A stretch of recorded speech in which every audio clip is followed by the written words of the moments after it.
এই যে আমি হাত থেকে বললাম একটা নারী ছিল, কল পাওয়ার সঙ্গে সঙ্গে মেরে এখান থেকে বিদায় করে দিছে। ওর চরিত্র অনেক খারাপ। এই বিল্ডিং এর যতগুলো বারান্দা সারাদিন হা করে তাকাই থাকে। কোনো মা বোন ওর যন্ত্রণায় ওর অত্যাচারে বারান্দা আসতে পারে না। আমি যদি কোনো কিছু বলতে চাই বলে আপনি বিষয়ে নাক গলাবেন না। আমি বারবার বলতে গেছিলাম আপনাকে, বলতে পারি নাই। আমি তো আইডি জানি না, আজকে বললাম। আর বিচারটা আপনি বাসায় গিয়ে কইরেন।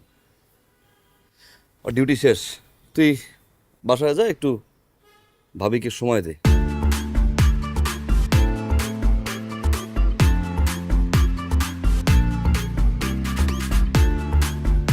এইটা আপনি কি করলেন স্যার? স্যার এটা কি করলেন স্যার? স্যার এটা কি করলেন? আপনি আমার জীবন শেষ করে ফেলাইছেন স্যার। ওঠ। কি